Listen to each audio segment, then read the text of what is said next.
Hey, what's up, Internet? This is Byron D0 yet again. And, as promised, I am here to discuss uh, the most recent Toku series from Toei, Kamen Rider Wizard and Zyuden Sentai Kyoryuger. So I guess I should start with the longest running of the two, Kamen Rider Wizard.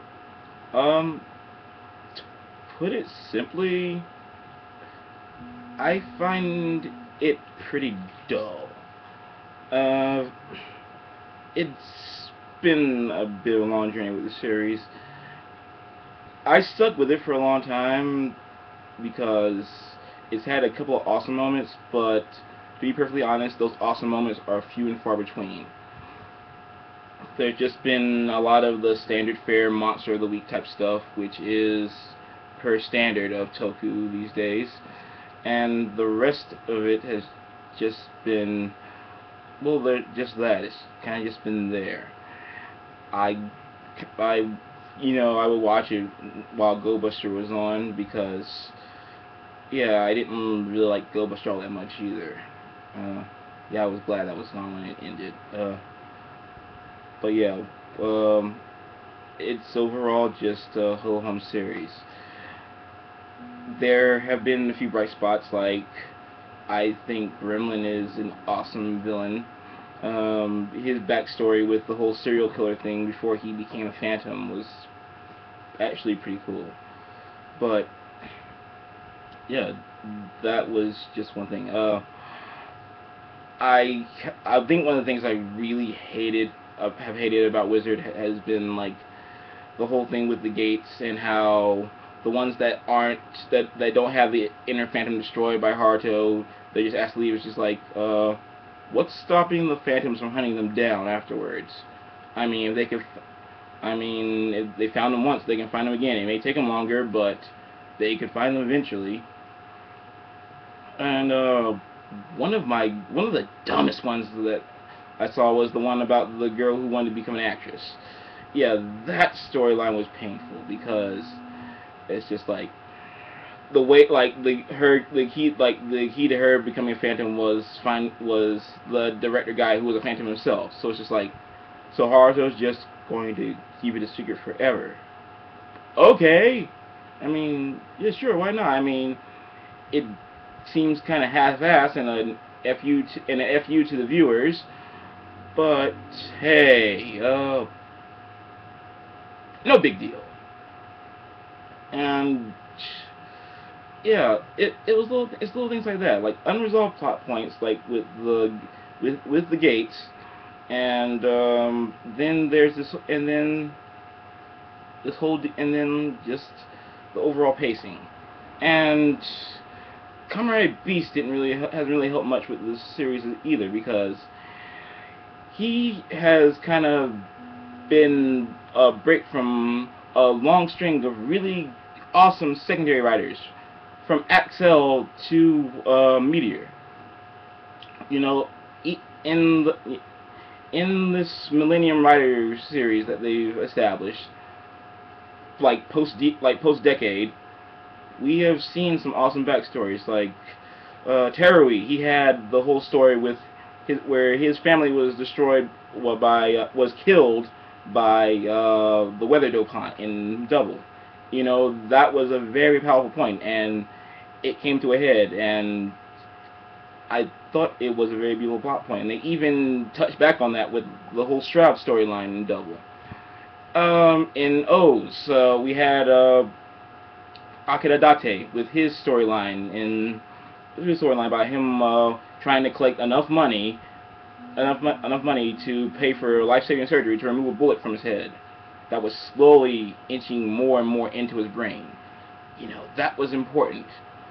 That was an important storyline, and they resolved it nicely. And he even came back in the finale. So, yeah, I thought that was an interesting twist.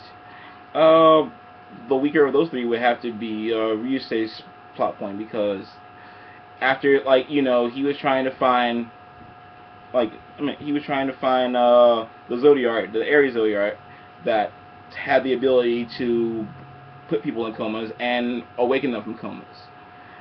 and he had to keep his identity a secret from everyone, including the Kamen Rider Club.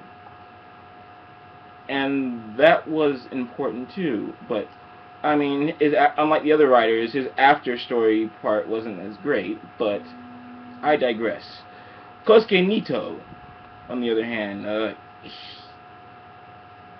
yeah, he has a great he has a great origin story, like with him finding this ancient belt that contains that gave him the power to fight off these phantoms that were going to kill him. But in exchange, he has to constantly feed the Chimera Phantom that was within this belt, that is residing in him. But yeah, that's just it. Like, there's no resolution of the plot point, and it's really disappointing because it's something that they won't really be able to resolve until the end, if they resolve it at all. I mean, there's still the next team-up movie that, unless they're going to do like a flashback or something, I don't know what they're going to do. Yeah, it was kind of it is a disappointment. And you know, they could have made an awesome plot point with him getting Hyper Beast mode. How it quells the Phantom's need to either eat him or eat the other Phantoms. But no, the writers are just like, no, he's just a sidekick. He doesn't matter. And yes, Kosuke has had a couple interesting arcs, but nothing that advanced his character. And that is really disappointing in an ongoing franchise that has broken from this initial mold, where the secondary writers are no longer just sidekicks, but they're their own person. They have an identity. They have a past. They have a life that they have a life and a goal that they're trying to obtain. Yeah, and you know, the other secondary characters, they're kind of just there. I mean, it's cool that they have the whole wise man white wizard thing, but really, what's coming of that? And then Gremlin brings up in one episode this whole Philosopher's Stone thing. I skipped a couple episodes. He may have brought it up again some more, but from what I've been told, no. And we still don't know the master plan of these Phantoms. We just know that they're trying to pull something, and that Haruto is somehow important, but we don't know what for. And this series could stand to have more revelations, especially since we are in the final stretch of this series. Hopefully it'll go out with a bang, but I'm not getting my hopes up. Zyuden Sentai Kyoryuger, on the other hand, I'm loving. It also kind of suffers from lack of story, but it doesn't hurt it because there are definitely more likable characters in Kyoryuger than there ever were in Go Buster. I think Daigo is great as the Red. You know, he has a lot of personality. He's very perceptive, and he was definitely one of my biggest fears about the series. I was thinking it's going to be a goofier series. They're going to do a dumb Sentai leader, because when I saw that Riku Sanjo was on board, I'm just like, yeah, he did great with Double, and while I don't hate Forze, some of the goofier elements made me worried. But I will say this much about Riku Sanjo's writing style. He's good at writing characters.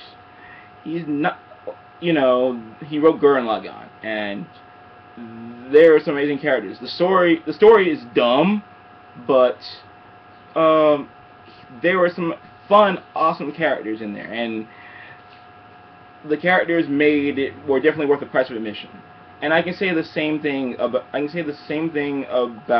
Kyoryuger. There's not much of a plot yet. I mean, it's standard fare. Oh, we're trying to awaken a greater evil. You know, that happens in Sentai all the time. But yeah, it's fun. great cast of characters. I love Ian. I'd say probably one of the only drawbacks is no San's constant puns. I mean, I don't have the greatest mastery of the Japanese language, but those jokes are just getting so old. And it's nothing against Japanese comedy, because I love Akiba Ranger, which I will talk about probably in the next couple of videos. And yeah, it's just a lot of fun, and I'm digging all of it so far, and I cannot wait to see what becomes of it, because the characters are great.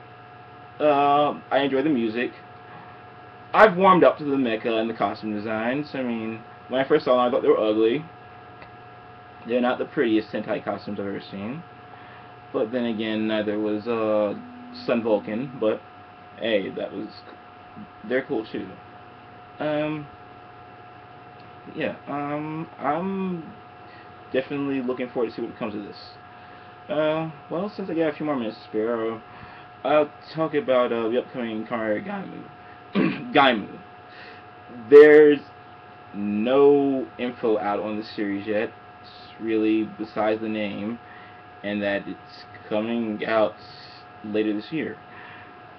So I don't have an opinion yet. I'm sure people are already forming opinions from this one silhouette picture that has been released online. And yeah, I say it's too soon to jump the gun. Mellow out, just wait for it to happen. And I guess since I got your attention, let's talk about the new Garo series. It's okay, you know. It's not my favorite of the franchise. At this point, it is a franchise because 2 movies, and this is the 3rd series, and a couple of specials. I'd say this is franchise territory. I am having a hard time warming up to some of the Makai Knights, and the CG, it's heartbreaking because, you know, I understand Keita Amamiya is not involved in the production of this series so much, but you know, the fact that they're attaching his name in any capacity to this project, I feel it's a slap in the face, because Amamiya is an artist. He loves practical effects. And the fact that they're going full CG for these battles and everything, it's just a letdown for me. Ryuga's likable enough. So is Takaru. It's Quincy Boy. I'm calling him Quincy Boy because I don't remember his name, and he reminds me way too much of Kyoryu Ishida. The glasses, the cool attitude, and his penchant for archery. Yes, someone's been watching and reading Bleach, haven't they? But yeah, I'm still not sure where the plot's going with this one, but it's only in episode 12 as of this recording. So yeah, let's see what happens from there. I am looking forward to see what comes in the future of Toku after this series. And as for that, I think I'm done now. This is Byron D0, your Tokusatsu superhero, signing off, saying Ja Matana.